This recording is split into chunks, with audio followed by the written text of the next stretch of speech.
So setting up an email opt-in form, very straightforward. I'm going to use ActiveCampaign as an example. It could be MailChimp, MadMimi, Sendinblue and so forth. Process is exactly the same.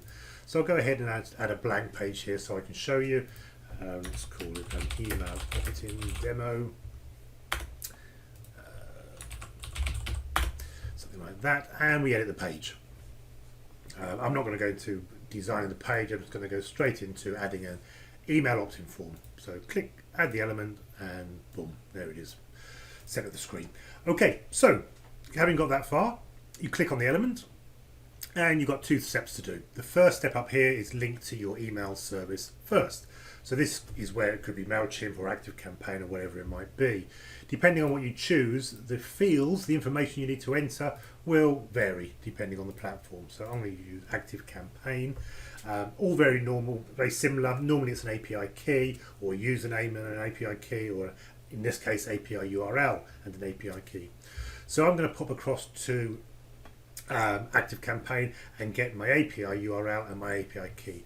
Because you should never ever share this information with anybody, especially the key, which is absolutely secret, I'm going to zip forward and come back when I've entered that information. Okay, so I've copied and pasted for ActiveCampaign my API URL and my API key. As I say, you do the same if it was just an API key like in MailChimp, or maybe a username and key as in MadMimi, and so on and so forth. And when you've done that, you just click on next. I've obviously hidden those on that pop-up so you can't copy it. Right, now you get to choose which list in your email provider you're going to link with. So on this one, I'm going to choose this, and this is the list of lists on your email provider. If you want to have a second optional list, I'll show you that at the end, you'll choose a second list, but I'll show you what that is. That's like an optional extra list. For example, you might be sending out a lead magnet or something via one list, but you might have a marketing list that you optionally give them a tick box to tick to join in addition to that, GDPR and all that stuff. Okay, and we click select.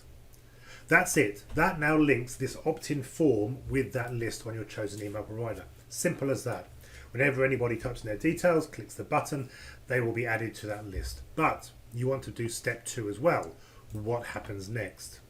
The simplest version is just a message. Thank you, you are subscribed. Thank you, I'll be in touch. Something like that. That just pops up on their screen just to confirm. Alternatively, you can send them to another page.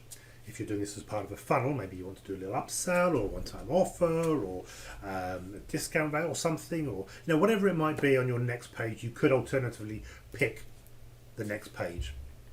But I'll just do a thank you message and save, and that's it. That's it. Let me just save that, and we'll just do a quick proof. So this is my live, incredibly well designed page. If I look at the lists at the moment, there's my lists, and there you can see, actually I was doing some testing, but there's nobody on those lists at the moment. The reason it says 1 on here is that often, and this is the same for MailChimp as well and other places, is they cache their interface. So as you add and delete people, sometimes these numbers aren't always spot on live, but after a few minutes they do update themselves. That's just the nature of MailChimp and ActiveCampaign and so on. Anyway, let's go back and do a demo. So Simon Goodchild, Simon at t4s.site. Click. That then goes off, adds me as a new contact if I don't think it already exists, and to my chosen list, and there's the pop-up that comes up. And if we go back and now look at that list, there I am. I've now been added.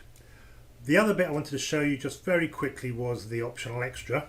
If you want to add a second optional list, you link in exactly the same way. So notice remembered your details here, which I've covered up.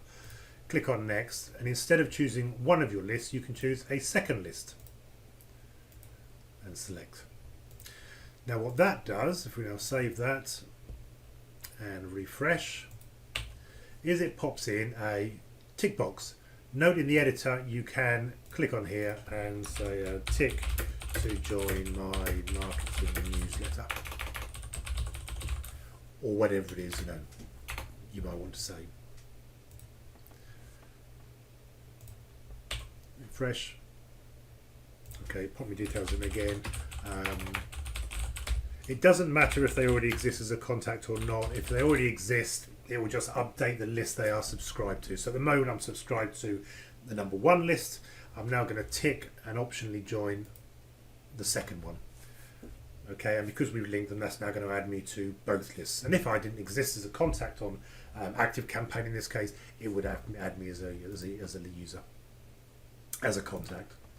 So I'll go back. I'm still on number 1. And I'm on number 2 as well. In fact, I am along here with me as well because I was doing some testing. So I've joined myself, my other self, on this second list. Okay, and that's it. That's how you integrate with an email provider. Simple as that.